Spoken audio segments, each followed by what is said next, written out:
Hi mga salbag! So this is my hair pag wala siyang curl routine. So kitang-kita mo yung pagkakakinki ng aking buhok. Nagbaskag. Nga kas lagrarasang urmot. Ni nagalas.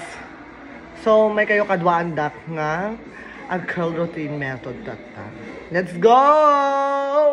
So ayun mga salbag, kakatapos natin naligo at ginamit natin tong Hair Fix Power Curls na shampoo tsaka Hair Fix na Power Curls din lang na conditioner. So ngayon naman ay mag-a-apply na tayo ng Curl Define para sa ating hair. So this is my tools, ang aking hairspray, and then itong paddle brush na to. Ito, pinanipad na. I-section mo dapat sa buhok mo. Stop mo. Maalam ti kaya't mo nga kulot. Guys, so nga mga bang pangarap nagbali ng kulot ta. Nagrigat, na-maintain, tapos nagninapay iti magagamit.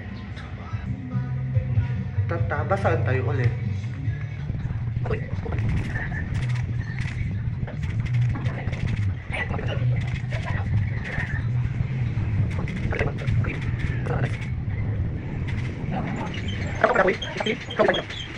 And then, maglagay na tayo nito.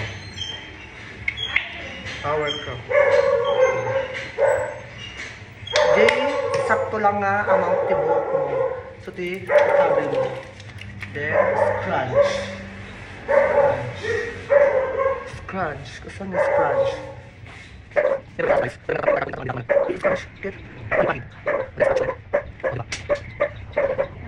So, tata next.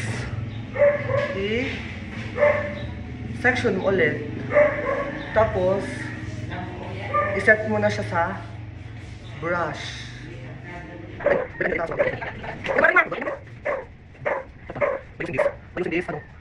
Iti pa nag-brush, iti bukit, parwar.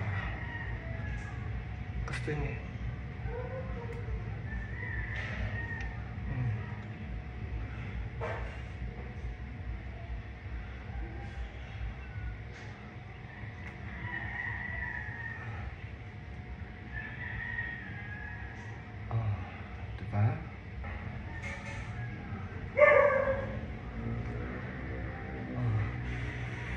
Tapos shake. Oh.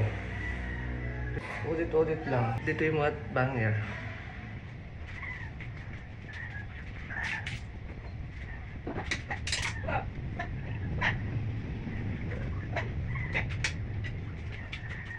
Scratch. Next. Uy, mata. Nara. Matas. Ito pa talaga.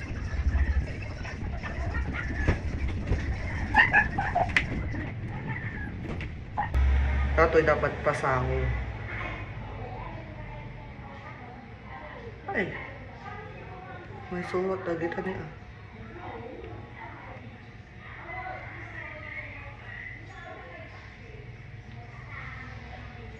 Diba?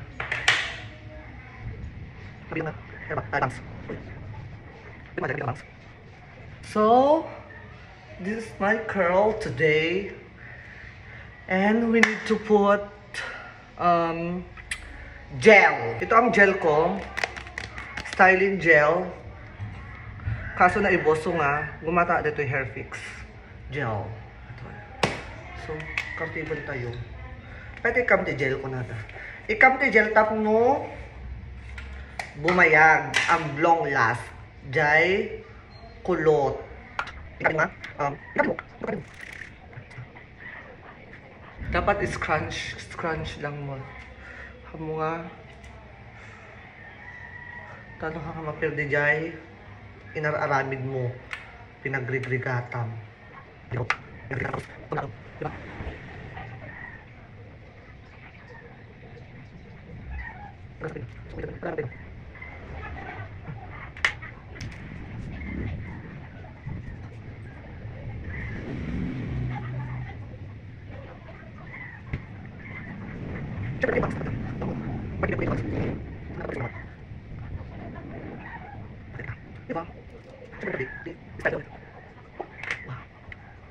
Oh, so Yun lang.